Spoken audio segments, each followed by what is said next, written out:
일본 반도체가 망했는 게 미국이 일본을 두들겨 팼기 때문에 망했다. 그게 아니라 그래서 졌다 이거야. 반값에 만들어. 그렇게 해서 거꾸로 가는 겁니다. 이걸 아직도 모른다는 거예요. 그러니까 일본이 정부가 다시 가는 게 자꾸 늘어지면서 보조금 엄청 줄 테니까 들어라 이렇게 해서 들어온 거예요. 일본한테 들어옵니까? 다 TSMC 수입을 가는 거죠. 미국이 중국을 견제하기 위해서 일본을 업해주는 우리나라 정부도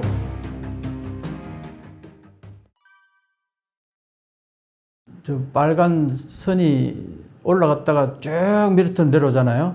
저게 이제 피크로 올라왔던 게 80년대 중반 피크를 이뤘다가 그대로 쭉 내려오는데 왜 저렇게 이제 내려오느냐 하면은 여러 가지 이유가 있는데 다들 이제 알려진 거는 86년도 미일 반도체 협정 1차 협정이었죠. 그리고 91년도에 다시 제2차 미일 반도체 협정 이 두 개의 반도체 협정을 맺으면서 미국이 일본을 베싱하기 시작해 두드리기 시작했죠. 그때 1차 미일 반도체 협정 때는 제품에다가 관세를 100% 매겼어요. 반도체 가격이 2배로 뛰었겠죠. 그런데 그 앞에 뭐가 있었습니까? 85년도에 플라자 합의가 있었다 그랬죠. 85년도 플라자 합의에서 85, 86, 87년도 요 2년 사이에 엔화가 2배로 뛰어요. 그때 엔화가 2배로 뛰는데 관세 또 100% 매기니까 어떻게 됩니까? 사실상은 관세 200% 매긴 거나 마찬가지 되어버린 거죠. 그러니까 일본의 반도체를 미국에 수출한다는 건 거의 힘들어지게 되는 거나 마찬가지가 되는 거죠. 결국은 일본이 일본 내 시장에서 반도체 파는 것 가지고 거기에 만족해야 될 그런 상황이나 마찬가지 되어버린 거죠.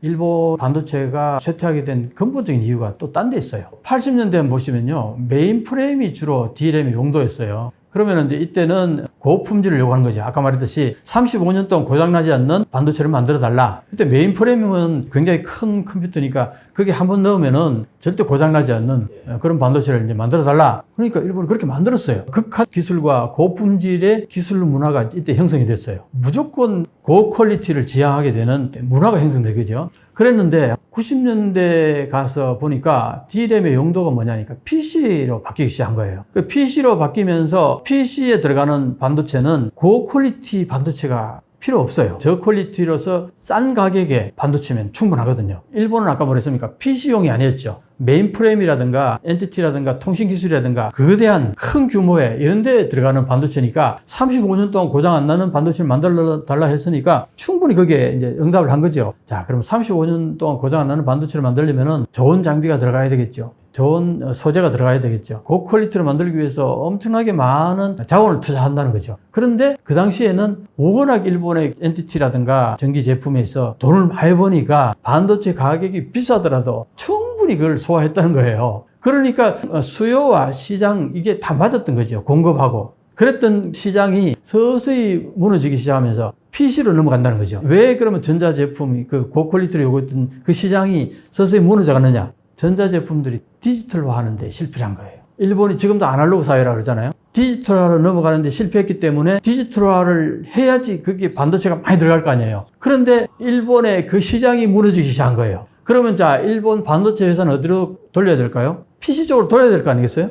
PC에 들어가는 반도체로 돌려야 되는데 뭐라 그랬습니까? PC에 들어가는 반도체는 저퀄리티의 싼 가격으로도 충분히 가능한 거예요. 노트북 사가지고 뭐 2년 쓰고 사양이 업그레이드 되면 또 바꾸고 우리가 그렇게 많이 해왔잖아요. 그럼 결국 노트북은 한 2, 3년 정도면은 바꾼단 말이에요. 거기에 반도체가 35년 동안 고장 안 나는 반도체 쓸 이유가 있겠어요? 거기에 삼성이 제대로 응답을 한 겁니다. 그때 삼성이 저비용 D램으로 칩을 만들기 시작했어요. 그 제품의 경쟁력이 한국의 삼성이나 이런 데 디지털화된 전자제품한테 경쟁력이 밀리면서 사양 산업이 됐잖아요. 그러다 보니까 거기에 반도체에 들어가야 될 게 그 시장이 사라지기 시작했단 말이죠. 그 다음에 NTT도 보면은 80년대 후반에 89년도에 시가총액에서 세계 톱이었지만 서서히 이제 내려가기 시작해요. 그와 더불어 일본의 반도체도 내려갔다. 이렇게 보면 되는 거죠. 자, 그러면은 보통 우리 같으면은 재빨리 그냥 PC 쪽으로 돌려야 될 거 아니겠어요? 그 돌리지를 못했다는 겁니다. 자, 그게 뭐냐? 바로 이거예요. 일본은 과잉 기술로 과잉 품질을 만들고 있다. 싸게 만드는 기술력이 낮다. 근데 한국이나 대만은 뭐냐? 저비용으로 만드는 기술력이 뛰어났다는 거예요. 그러니까 가격을 낮출 수 있잖아요. 이게 이제 PC에는 맞았다는, PC 시대에는 맞았다는 겁니다. 왜 그러면은 일본 반도체는 PC에 맞게 싸게 저퀄리티로 만들면 될 거 아니냐? 시스템 반도체 만드는 데 있어서는 세 개 부분이 나눠집니다. 설계, 전공정, 후공정 이렇게 하는데 설계는 보통 우리 팜넷이라고 그러죠. 설계는 주로 미국이 아주 압도적으로 뛰어납니다. 그 다음에 전공정은 파운드리라고 그러죠.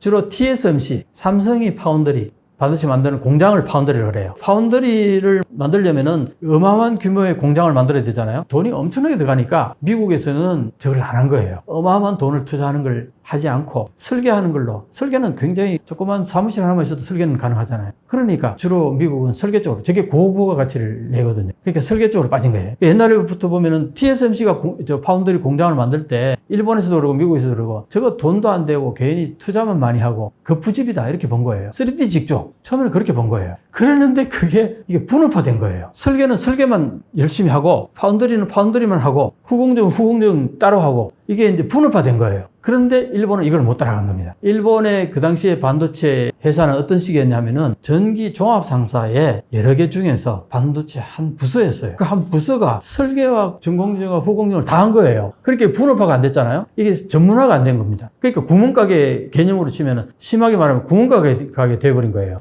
미국은 설계에 집중하니까 설계만 굉장히 발전할 거 아닙니까? 설계만 집중하니까 파운드리는 파운드리에 집중하니까 그게 굉장히 아주 발달되게 되게 있어요. 근데 후공정은 후공정 나름대로 발전해 나가죠. 근데 요걸 전부 다 분업화 해가지고 대량 생산하는 이런 시스템에 일본 기업이 못 따라간 거예요. 구조 개혁을 못 한 거죠. 거기서 뒤처지면서 가격 경쟁력에서 완전히 뒤처집니다. 그 규모의 경제라는 얘기 들어봤잖아요. 대량 생산을 하게 되면은 가격이 단가가 내려가죠. 무기 수출할 때 그런 얘기 많이 하지 않습니까? 처음에 개발할 때 엄청나게 도는데 수출량이 늘어나면 가격이 완전히 다운된다는 거. 마찬가지로 반도체도 그런 거죠. 이 대량 생산 만드니까 가격이 다운되고 특히 삼성이 D램을 만들면서 가격 경쟁력에 있어서는 일본하고 비교가 안 될 정도로 차이가 났습니다. 아까 세 개의 영역 중에서 파운드리 영역을 다시 세 개의 영역으로 보는 겁니다. 그 파운드리 안에서 이런 세 가지 공정이 있어요. 첫째는 요소 기술 공정이 있고, 두 번째는 인테그레이션 기술 공정이 있어요. 그 다음에 양산 기술, 이 세 개의 공정이 있는데, 요소 기술이라는 얘기가 우리가 이제 들어보는 게 석막이라든가 석판, 인쇄, 에칭, 세정, 검사, 이게 우리 지난번에 일본의 반도체 소재, 세 개 소재를 수출 규제를 했다 그래가 난리 났었잖아요. 그게 여기 요소 기술이 해당되는 겁니다. 여기에 성막이라든가 에칭이라든가 이런 데 사용되는 그 소재였어요. 요 기술은 일본이 뛰어납니다. 압도적으로 뛰어나요. 그래서 일본의 소재 부품 장비가 아주 뛰어난 게 요거 만드는 데는 일본이 아주 뛰어나요. 자, 그런데 두 번째 보면 인테그레이션 기술 있잖아요. 이 인테그레이션 기술이라는 게 뭐냐니까 집적 회로 같은 거 보면은 반도체가 여러 개 막 들어가 있는 그 판 있잖아요. 그죠? 그런 걸 이제 만드는 거로 보면 돼요. 이걸 만들어 달라고 설계가 오잖아요. 제품을 만들기 위해 가지고 공정이 500공정에서 1500공정까지 있어요. 그 공정마다 기계가 다 배치가 돼야 될 거 아니겠어요? 요걸 인테그레이션이라고 해요. 요 인테그레이션 기술이 그 기술이 엄청나거든요. 이게 아무나 할 수 있는 기술이 아니에요. 수많은 기계들을 어떻게 배치하느냐에 따라 가지고 제품이 달라지니까 그 공정을 일본이 제대로 못하는 거예요. 거기에서 뭐가 문제가 되냐니까 보면은요. 딱 그 세팅이 되면은 그걸 양산 공장으로 넘어가요. 그럼 거기에서 개발센터에서 만들어 온 거기에 맞춰가지고 이제 제품을 만들어낼 거 아니에요. 처음에는 보면요.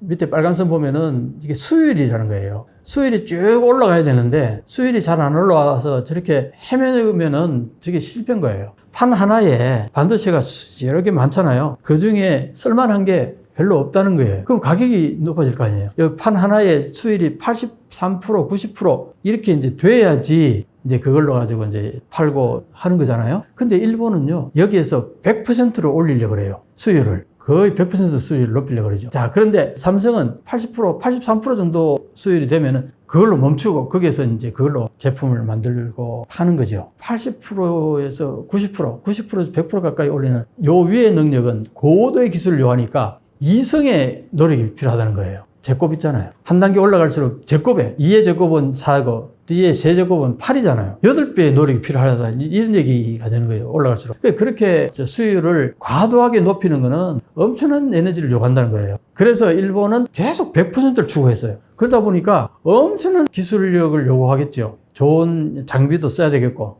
거기에 코스트가 너무 많이 들어간 거예요. 좌측에 보면 D램 해가지고 이게 층층이 뭐 샌드위치 비슷하게 보이잖아요. 저게 판인데 판을 미세한 회로를 그리기 위해서는 판을 층층이 쌓아요. 근데 그때 쌓을 때 레이저로 쏘잖아요. 아주 가는 선을 그리기 위해서 그게 레이저 광선을 쏠 때요. 쏘는 디스크가 있어요. 디스크에 이제 회로를 그려놓고 그걸 쏘면은 홀로렌즈식으로 해가지고 여기에서 이제 아주 미세한 선이 그어지는 거예요. 마스크라 그래요, 요거 하나를. 그 마스크를 보통 한 15개 정도 쌓아가지고 15개 쏘는 거예요, 한번 쏘고 선을 그리고 또 다른 디스크에 또 쏘고 선을 그리고. 파나 같은 거 보면 색이 여러 개면 파나를 여러 개 해가지고 찍는 거 봤어요? 그런 맥락이라고 보면 돼요. 마이크로는 마스크 수를 15개 써요. 그런데 대만은 20개 정도 씁니다. 한국도 20개에서 22개. 근데 일본은요, 29개, 30개 넘어간 적도 있고, 40개 쓴 적도 있다, 45개 쓴 적도 있다 그래요. 그 정도로 마스크를 많이 쓴다는 거는 비용이 많이 든다는 거잖아요. 자, 그래서 이제 반도체 가격이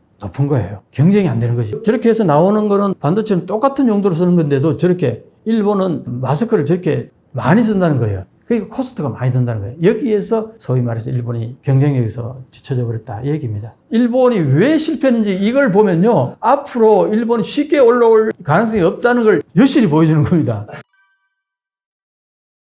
설계하고 프로세서 설계, 그 다음에 양산, 이 세 개의 양산에서 설비 플로우 구축하는데 여기에 어떻게 하느냐에 따라 가지고 가격이 형성이 돼요. 아까 말했잖아요. 저기에서 500에서 1500 정도의 공정이 있는데 저기에서 얼마나 공정을 단순화시키고 축소시키고 간략화하느냐에 따라 가지고 코스트가 다운되겠죠. 근데 일본은 저기 어마어마한 마스크도 많이 쓰고 좋은 장비도 많이 쓰고 좋은 소재도 많이 쓰고, 근데 일본은 그 당시에 저걸 하기 위해 가지고 여기에 많이 쓰면서 코스트가 올라가는 것에 대한 개념이 없었던 거예요. 이거는 일본이 하는 프로세서예요. 돈 버는 프로세서가 아니다 그랬죠. 성능 최우선으로 프로세서 플로우 구축, 비용 의식하지 않았다. 공장에서 원가 저감 노력, 양산 공장에서 반도체를 만들어내면서 거기에서 코스트 절감하려고 조금 노력했는데 거기에서는 코스트 절감하려 해봐야 2, 3%밖에 아무리 노력해도 그 정도밖에 절감이 안 된다는 거예요. 아까 말했잖아요. 프로세서 플로우 구축하는데 저기에서 가격을 다운시킬 수 있는 요소가 많은데 그걸 일본은 신경을 전혀 안 썼다는 겁니다. 자, 인텔의 경우는요, 어떻게 반도체를 만드냐 하면은 한번 보세요. 오른쪽에 컴퓨터로 볼 수 있겠죠. 이제 저게 이제 제품입니다. 저게 제품이 예를 들어서 노트북이요, 300만 원이라 칩시다. 300만 원이라고 치면은 그렇게 팔 거라고 계산을 딱 쓰잖아요.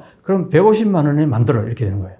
먼저 가격을 매겨놓고 반값에 만들어. 그렇게 해서 거꾸로 가는 겁니다. 디바이스의 원가 절감 수율도 결정하는 거 이때. 수율을 100%가 아니라 이때 수율을 80%라든가 한 85% 정도 하는 거예요. 왜? 100% 하려면 이거 도저히 원가를 맞출 수 없다 이렇게 보는 거죠. 그래서 80% 정도만 하자 이거죠. 세 번째로는 비용 최우선으로 프로세서 플로우를 구축하는 겁니다. 저기에서 아까 말했죠. 공정 수를 줄이거나 아니면 아까 마스크 수를 줄이거나 그거 하기 위해서 기술자들이요, 밤잠을 설치면서 고민하고 저때 온 에너지를 쏟는다는 거예요. 일본은 그런 노력을 제로 했어요. 여기에서 압도적인 차이가 난다는 거예요. 프로세서 플로우 구축하는 데서 원가 절감이 되잖아요. 150만 원에 맞추는 거예요. 그렇게 해서 양산하는 겁니다. 그러니까 돈이 남죠. 기술자들에게 엄청난 보너스가 돌아가는 거예요. 그러니까 그 공장 보너스 돌아가니까 이 사람들은 목숨 걸고 코스트 다운 하려고 온갖 노력을 다 하는데, 아까 일본은 어땠습니까? 좋은 제품 만들기 위해서 온갖 노력을 다 했지 코스트 다운에 신경을 아예 안 썼어요. 그러니까 이게 가격 면에서 압도적으로 가격 게임이 안 되는 거예요.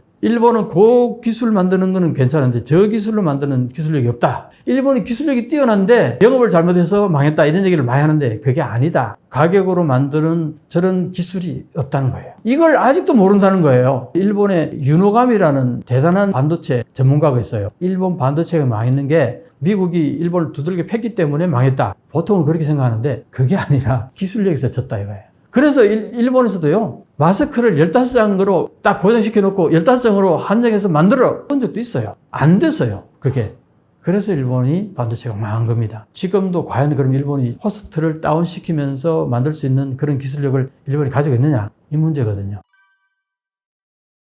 시스템 반도체 테크놀로지 몇 나노냐, 그 노도별 생산국 지역을 다 보면요, 43나노에는 대만, 한국, 중국, 미국, 일본 쭉 다 있죠. 근데 28에서 45나노까지도 일본이 있는데 10나노에서 22나노에 일본이 사라집니다. 28나노에서 45나노까지 5% 저게 일본이죠. 하늘색이랄까요. 5%가 이제 일본인데 저게 12에서 22나노 가면 일본이 사라져요. 요번에 구마모토에 TSMC 공장을 만드는데 그 거기에서 이제 22나노를 이제 짓는단 말이에요. 일본이 생산할 수 없는 걸 TSMC가 생산하는 거죠. 그렇지만 10나노에서 22나노 이건 10년 전 기술이에요. 일본 구마모토에 짓는 그 공장은 10년 전 기술을 가져오는 거기 때문에 일본한테 별 도움이 안 된다고 하는 게 일본 전문가들의 이구동성이에요. 근데 거기에다가 일본 정부가 거의 4조 가까이 되는 보조금을 때려 박으니까 일본 전문가들이 꼭지가 열리는 거죠. 일본 기업에다가 투자해도 못할 텐데 왜 딴 나라 대만 기업에다가 4조씩이나 투자하냐. 그것도 최신 기술도 아니고 거기서 뭐 배울 것도 별로 없는데 아주 그래서 그 TSMC 짓는 데에 대해서 비판이 쏟아져 나오니까 또 제2의 공장을 짓는다 그래요. 거기에서는 10나노, 7나노까지도 올라갈 가능성이 있다. 10나노의 이상은 가면은 TSMC가 압도적이죠. 삼성이 8%밖에 안 됩니다. 자, 그 위로 올라가면 말할 것도 없죠. 자, 그런데 여기 보면요. TSMC의 지역별 매상고 비율을 보게 되면은 TSMC가 만들어가지고 파는 데가 어디냐? 반도체 파는 데가 미국이 압도적이죠. 그 다음에 빨간 선이 중국이었는데 중국이 저기 얼마인가 2020년 갑자기 팍 급전직하죠. 저때 미국이 규제를 한 거예요. 못 팔게. TSMC한테 중국이 반드시 못 팔게 하면서 팍 떨어진 거죠. 그 다음에 저기 분홍색이 중국 외의 아시아권이잖아요. 조금씩 올라가잖아요. 그 다음에 일본 한번 보세요. 일본이 몇 %입니까?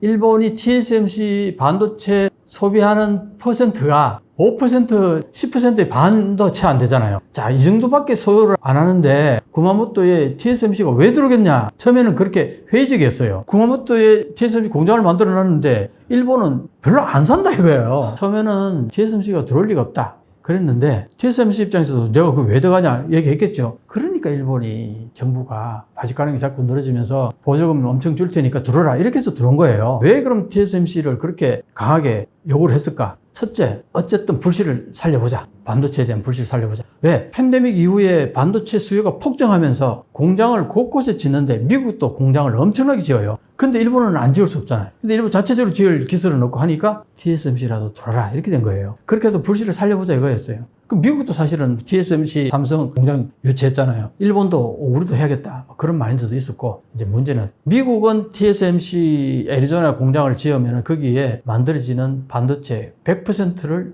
미국에서 소화를 해요. 그래서 미국에서 보조금도 많이 주잖아요. 그러면 미국에서 주는 보조금은 결국은 그 제품을 다 미국 기업들이 소모를 하기 때문에 결국은 미국이 혜택을 본다 이렇게 보는 거예요. 그런데 TSMC 구마모토 공장은요 매달 5만 5천 개 정도 생산한다고 하는데 5만 5천 개 생산해가 한 2만 개 정도만 일본에서 소유하고 나머지는 다른 나라에서 팔아요. 다른 나라에서 팔면 그게 수입이 일본한테 들어옵니까? 다 TSMC 수입으로 들어가는 거죠. 보조금을 그렇게 많이 줬는데 실질적으로 혜택을 좀 보는 거는 2만 개 정도, 40% 정도밖에 안 되는 거예요. 30%, 40%도 채 안 되는 반도체만, 그것도 소니 한 기업이 거의 다 혜택을 봐요. 소니가 센서가 유명하잖아요. 그러니까 한 기업에게 혜택이 다 들어가고 그것도 일부밖에 안 들어가고 여기에다 왜 그렇게 많은 보조금을 주느냐 하고 비판이 이제 많았었는데 그래서 이제 래피더스가 나온 거예요. 좌측에 90나노에서부터 시작해서 28나노까지 있고 16나노에서 3나노 그 다음 오른쪽에 2나노 이렇게 쭉 올라가잖아요. 노란색 보면요 지금 구마모토에 짓는 TSMC 공장이 28나노 22나노 요걸 만들어요. 이걸 만들면은 일본은 그 40나노 만드는 기술밖에 없어요. 28나노 만드는 기술이 없으니까 TSMC 들어오라 한 거죠. 그런데 10년 전 기술 아니냐? 그럼 왜 들어갔겠어요? 보니까 28나노, 22나노 요걸 가지고 만드는 제품이 대부분의 제품이 여기에 해당되는 거예요. 요 밑에 사진들이 전부 28나노 반도체 가지고 만들 수 있는 제품들이에요. PC, 태블릿, TV, 스마트폰도 그렇고요. 자동차도 그렇고. 게임기, 낮은 사양의 제품들은 전부 다 28나노로 충족이 되는 거예요. 그러니까 28나노가 가장 많이 사용되는 반도체다. 그래서 10년 전 기술이긴 하지만 들어오는 게 좋다 이거예요. 왜? 코로나 때문에 자기 땅에다가 공장을 짓는 그 붐이 생겼잖아요. 그러니까 일본도 반도체 확보를 위해 가지고 내 땅에다가 만들어야겠다. 그래서 유치를 한 거예요. 그러니까 그 엄청난 세금을 쏟아가면서 보조금을 주면서 짓는 이유가 어느 정도는 설명이 되죠. 그래프를 보시면은 막 머리 아프다 막 생각하시는 분들이 있을지 모르지만 아무것도 아니에요. 지금까지의 생산의 흐름이 요거였어요. 타이완에서 TSMC 시스템 반도체 이렇게 만들었잖아요. 지금까지의 생산 흐름을 보면은 지금까지는 타이완 TSMC에서 저렇게 다 만들어 왔는 걸 소니가 붙이는 거예요. 픽셀하고 D램, 시스템, 여기서는 D램은 삼성에서 사거나 이렇게 하겠죠. 시스템 반도체, 요걸 이제 TSMC 만들어 온 걸 여기에 붙이는 거죠. 그래서 픽셀하고 D램하고 시스템 세 개를 이제 붙이는 거예요, 소니가. 타이완의 ASE에 여기에 들어가서 후공정 들어가는 겁니다. 전공정과 후공정이 있었고, 팹리스가 있었고, 팹리스는 설계, 그 다음에 전공정은 파운드리에서 만드는 거고, 파운드리에서 만든 반도체를 가지고 후공정 하는 게 타이완의 ASE, 여기에서 패키지를 만드는 거예요. 그래가지고 이제 결국은 반도체 핸드폰을 만들었죠. 이게 이제 소니가 만드는 과정인데, 자, 이게 지금까지 해오던 거였어요. 그럼 이제 이번에 구마모토에 TSMC 공장을 만들면 어떤 게 달라지느냐. 일본 정부는 뭐라고 했냐면은 안보 문제라고 본 거예요. 반도체 조달이 힘드니까 내 땅에다가 만들어 놔야지 여기서 완결할 수 있다. 중국이 대만에 침공을 해서 대만이 문제가 생기더라도 내 땅에 반도체 생산하는 게 이건 안보 문제다. 이렇게 해서 주장을 했어요. 그런데 과연 그 논리가 맞느냐? 일본 땅에서 다 만들어야 될 거 아니에요. TSMC 공장을 만들므로 인해서 바뀌는 게 뭐냐니까 마스크 설계라든가 마스크 제조는 다 타이완에서 해와요. 구마모토 공장에서 하는 거는 일본인 기술자가 개발과 양산을 하는 거 여기까지예요. 그래서 소니가 붙이는 것까지는 일본에서 해요. 그 다음에 뭐냐? 후공정이 있죠. 타이완의 ASE 가져가야 돼. 다시 타이완을 가져가야 된다는 거예요. 후공정을. 그럼 뭐야? 대만 유사가 있으면 후공정은 대만에서 못 한다는 거잖아요. 완결이 안 된다는 거예요. 그래서 일본 정부가 거짓말 한 거나 마찬가지다. 속임수나 마찬가지다. 이렇게 된 거예요. 전문가들이 눈에 볼 때, 이거 말도 안 되는데 그렇게 엄청난 보조를 해주면서 결국은 일본 땅에서 완결한다고 하면서 정당성을 주장했는데 그것도 아니라는 거죠. 삼성의 예를 들면요. 구마모토에 TSMC 공장 짓는다는 얘기를 많이 했는데 사실은 미국의 애리조나에 삼성 공장을 짓는단 말이에요. TSMC 공장도 짓고 미국이 칩스법을 만들어가지고 보조금을 주겠다 해가지고 유치를 한 거 아니에요. TSMC 구마모토 공장에 일본이 어마어마한 보조금을 주면서 유치한 거하고 마찬가지란 말이에요. 근데 칩스법에서 보면요. 독소조항이 있다는 걸 이제 들어보셨을 겁니다. 보라색이랄까요? 그걸 보면은 TSMC가 중국 남경 공장에서 공장을 짓는데 중국이 그대로 있죠. 한국 삼성이 그 밑에 시안 공장을 가지고 있잖아요. 그 다음에 제 밑에 또 내려가 보면은 SK 하이닉스. 그게 이제 중국 대령 공장이 있고 칩스법에 해가지고 중국에 제재를 많이 가하면서 저게 다 제재가 들어가는 거예요. 장비 못 들어가게 하죠. 중국에 있는 공장들은 전부 다 그게 해당이 돼버리니까. 대만도 그렇고 한국의 삼성도 그렇고 하이닉스도 그렇고 치명타를 받는 거예요. 근데 사실 한국이 지금 반도체 만들어가지고 40% 가까이 중국에 수출했거든요. 칩스법에 해가지고 삼성이 타격을 받죠. 이게 아주 참 심각합니다. 미국과 중국이 패권 경쟁을 한다 그러는데 여기에서 피해를 보는 게 TSMC하고 한국의 삼성, 하이닉스 이 반도체 공장이들이란 말이에요. 근데 일본은 적이 없잖아요. 상대적으로 일본은 충격을 안 받는 거죠. 그러니까 어떤 면에서 보면은 반도체만 딱 놓고 보면은 삼성과 TSMC가 피해를 보는 거고 일본은 그 피해가 없는 상태에서 미국이 중국을 견제하기 위해서 일본을 업해주는 옛날에 냉전 시대 때 그랬잖아요. 그게 신냉전이 들어오면서 다시 그 구도가 형성되는 거죠. 일본 입장에서 보면은 물 들어오는 거랑 마찬가지인 거예요. 지금 마지막 기회다 하고 일본이 반도체에 대해서 엄청난 에너지를 쏟아붓는 게 아닌가 이렇게 보는 겁니다. 지금 일본 자체에 만드는 반도체가 뭐가 있어요? 거의 없다고요. 물론 뭐 자동차에 싣는 반도체가 있어요. 일본에서 조금 만들긴 하는데 D램 같은 거는 거의 삼성이 다 만들고 이렇잖아요. 그러니까 이 부분은 경쟁이 안 돼요. 결국 뭐냐니까 래피더스 얘기 나오는 거죠. 래피더스가 최근에 미국 IBM하고 손잡고 IBM이 기술을 제공해주고 파운드리 공장은 일본에서 짓는다. 자, 지금까지 미국은 그랬잖아요. 자본이 드는 거는 자기들이 안 하는 거예요. 리스크가 많으니까. 그러니까 팹리스가 미국에 발전하게 된 게 설계만 하는 거잖아요. IBM도 지금까지 그런 맥락인 거죠. 기술은 개발하고 다 했는데 공장은 어마어마한 규모 돈 들여가지고 못 짓겠다는 거예요. 생각해보세요. IBM이 정말 자신 있으면 미국이 더 공장 짓지 왜 래피더스하고 손잡고 래피더스한테 기술 넘겨주겠어요? 자기가 만들 자신이 없는 거예요. 그 어마어마한 자본을 들여가지고 그게 수율이 날지 자신이 없는 거니까. 그러니까 일본에다가 전화를 했다는 거 아닙니까? IBM이 일본의 그 반도체 대부 같은 사람에게 전화해가지고 2나노 만들 수 있는 기술이 있는데 어떻게 같이 해볼 생각이 없느냐? 했더니 여기서는 난리가 난 거예요. 우와! 하늘에서 무슨 음성이 들리는 게 아닌가 싶을 정도로 뛸 듯이 기뻤다. 뭐 그런 표현이에요. 그래가지고 이 사람이 관료도 만나고 대기업들 만나고 막 다니면서 자, 우리도 다시 또 해보자 이거예요. 우리 소재 부품 장비 좋은 거 많잖냐? 이거 하고 IBM 기술하고 합치면은 우리도 할 수 있지 않나? 이렇게 얘기를 한 거죠. 그래서 지금 한국에서도 보면요. 래피더스가 이제 큰 일을 낼 것 같은 그런 분위기들이 많잖아요. 지금부터 말씀드리는 거는 사실상 래피더스가 세금 낭비한다. 성공할 가능성은 거의 제로에 가깝다. 이렇게 봅니다. 일본의 제대로 된 전문가들은. 미국의 전문가들도 쟤들 왜 저래? 뭐 숨기고 있는 게 있냐? 그렇게 묻는다는 거예요. 누가 봐도 실패할 게 너무나 명백한데 왜 저렇게 경제산업성이 저렇게 어마어마한 세금을 투자하면서 저러는지 숨겨놓은 비밀이 뭐 없냐? 이렇게 묻는다는 거예요. 그 정도로 객관적으로 봤을 때 실현 불가능한 일을 하고 있다는 겁니다. 자, 그럼 왜 그러느냐? 네덜란드에 ASML이라는 기업이 있는데 거기에서 반도체 만드는데 필수적인 EUV 노광 장비라는 거예요. 노광 장비. 아까 뭡니까? 선을 그으려면은 아까 마스크가 필요하다고 그랬죠. 마스크에 광선을 쬐어가지고 거기에 선이 다 걸려진 게 그게 자외선에 해가지고 그려지는 거거든요. 그 장비가 EUV 장비예요. EUV 장비가 한 대에 2천억 원이 넘어요. 그 ASML 네덜란드만 만들 수 있는 기계입니다. 파란색이 TSMC고 빨간색이 삼성이고 연두색이 인텔이에요. 이 장비를 가지고 있는 개수를 한번 볼까요? TSMC가 2019년도에 25개, 삼성이 10개, 인텔이 3개. 자, 쭉 보면 숫자가 딱 나오잖아요. 22년도에 TSMC가 100개, 삼성이 35개, 인텔이 15개. 반도체 만드는데 이 장비가 꼭 필요해요. 반드시. 근데 이 장비의 개수가 사실은 제조 능력이라 해도 과언이 아닙니다. 그러니까 TSMC하고 이 삼성하고 격차가 나는 이유가 이 기기 때문이에요. 자, ASML, 이게 네덜란드 기업이라고 그랬죠? 이 ASML에 의한 EV의 출하 대수를 보면요. 2016년도에 몇 대입니까? 5대. 17년 10대. 18년 18대. 19년 26.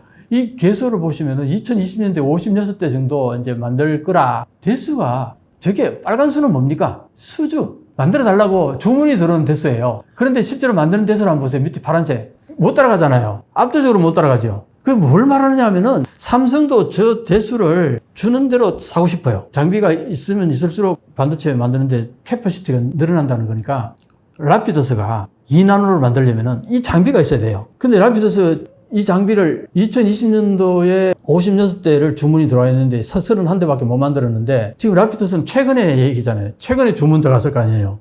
번호표 뽑고 몇 년을 기다려야 될지도 모르는 거 아닙니까? 이 문제가 심각하다는 거예요. 제일 먼저 지적하는 게 이 문제를 지적하더라고요. 라피더스가 이 기계가 없으면 아예 못 만들어요. 중국에 이거 못 들어가게 합니다. ASML 미국이 차단했어요. 그래, 이거 못 들어가면 고퀄리티 반도체 못 만들어요. 자, 그런데 라피더스는 2나노를 만들겠다고 IBM의 기술을 가지고서 일본의 뛰어난 소재부품 장비를 가지고 만든다. 소재와 부품은 좋은 거 많은데 이 장비가 없어서 일단 만들기 쉽지 않다. 라피다스는 8개 대기업이 뭉쳐서 만들다 그러죠. 일본의 기라성 같은 기업들이 다 들어가 있어요. 그게 7개 기업이 들어가고 일본의 대형 은행이 하나 들어가서 그래서 8개 회사가 같이 이제 이걸 만든다. 그래서 라피다스를 만들었어요. 근데 7개 대기업들이 투자한 투자 금액이 10억엔씩 투자했어요. 10억엔씩 투자하면은 7개 회사하면 70억엔. 은행이 3억엔 투자했습니다. 73억엔. 73억엔이면 우리 돈으로 700억도 채 안 돼요. 이것 가지고 2나노 만든다는, 공장을 만든다는 얘기가 말이 됩니까? 저 정도 공장을 만들려면 최소한 20-30조는 들어야 될 거예요. 그런데 지금 700억 정도 처음에 종잣돈으로 시작했습니다. 그러니까 경제산업성이 다시 2,700억을 또 투자했어요. 그래서 총 얼마입니까? 2,700억, 800억, 3,500억 정도가 이제 돈이 쌓인 거죠. 3,500억 정도면 3조, 우리 돈으로 3조 한 2천, 이거 가지고 공장 못 만들어요. 최소한 30-40조 들어야 되는. 그래서 이 돈을 어떻게 마련할 거냐? 이 문제도 아직도 해결 안 됐고요. 이 외에도 여러 가지 문제점들이 많아서 이게 성공할 가능성이 거의 희박하다. 일본의 반도체 얘기는 우리 삼성, 하이닉스, 우리 한국의 반도체가 어떻게 될 건가, 여기에 조금이라도 도움이 되는 얘기가 돼야 되지 않겠어요? 그래서 삼성에 대해서 얘기를 한다면은 미국이 칩스법에 의해서 제재받는 이 부분을 과거에 일본의 미일 반도체 협정에 견줘서 생각할 수 있다고 나는 보거든요. 일본은 그게 실패했지만 우리는 잘 지혜롭게 극복해야 될 게 이제 하나겠고, 그 다음에 일본의 라피더스가 경쟁으로 떠오르는 것 때문에 우리가 거기에 대해서 너무 신경 쓸 일은 아니다. 가장 우리가 중시해야 될 부분은 미국과의 관계를 잘 해야 된다. 과거에 일본이 패했던 게 큰 흐름 속에서 미국의 반도체 흐름 자체를 잘못 읽었기 때문에 문제가 발생했기 때문에 삼성 같은 경우는 지금 현재 미중 경쟁 속에 반도체가 핵심이잖아요. 국제정치적인 감각 속에서 이걸 어떻게 헤쳐나갈까, 이게 단순히 기술적인 문제가 아니고 이건 국제정치의 영역이니까, 마지막으로 말씀드리고 싶은 것은 지금은 반도체에서 미국도 그러고 일본도 그러고 정부가 엄청 나서서 기업에게 맡겨둘 일이 아니다. 이거는 국가의 안보와 직결되는 문제다 해서 굉장히 지원을 많이 하니까 우리나라 정부도 그 부분만큼은 철저하게 이제 인식을 하고, 반도체 부분은 정부가 적극적으로 나서서 서포트 해줘야 되는 하나의 산업이다. 이 부분을 꼭 인식해 줬으면 하는 바람입니다. IT 산업과 반도체를 전체적으로 함께 볼 생각입니다. 왜냐하면 반도체는 IT 산업을 이루는 근간이고 핵심이 되기 때문에. 최근 서울에서는 물 들어왔을 때 노져야죠. 대형 평수 아파트 하나, 소형 하나, 한가 하나 바꿔도 돈이 남아. 이것만 아셔도 부동산의 가격 전망을 어느 정도 하실 수 있다.